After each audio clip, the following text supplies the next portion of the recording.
Guilty of first-degree homicide. That is the decision tonight by a Kalamazoo jury for one of the defendants in the murder of Robert Medema.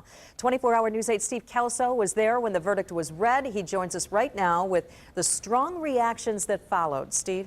Yeah, good evening, Sue. It has been a long case, almost 2 weeks, and emotions have been building. Usually the verdict is the end of the court story, but today, it's not how it all shook out. The jury is coming into the courtroom. After nearly 2 weeks of testimony, Please be seated. Courtroom B was packed to hear the jury's decision about the murder of Robert Medema. I worked with Robert for 40 years. Dave Kretzinger had forced himself to sit through the entire trial, and seated just in front of him, the family of defendant Antonio Livingston. Mr. Foreperson, what is your verdict on count one? Guilty of homicide, first degree.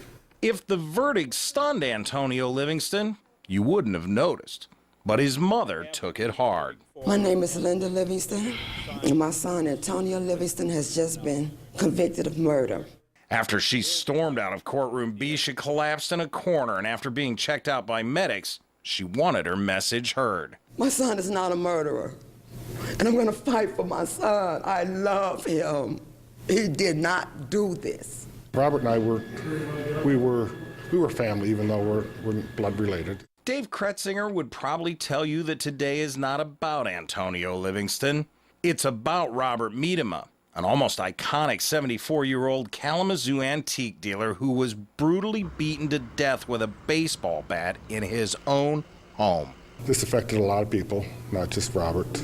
Because we had to close the store, also there was the livelihood of several different people, not just in Kalamazoo. I mean, other people sold Bob things all the time. Tonight, Dave Kretzinger knows how badly he misses his friend. Antonio Livingston knows he will spend the rest of his life in prison.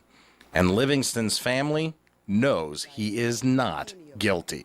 Don't get us wrong. We do have deep feelings for the Medema family. Feels terrible. I'm very, very sorry. But what happened my to brother Mr. did not murder him. Medema? Antonio Livingston will be formally sentenced March 25th rather. John Aguilar, the alleged mastermind of the plot to rob and murder Robert Medema, faces trial for open murder in April. Robert Medema's antique store remains closed. Brian?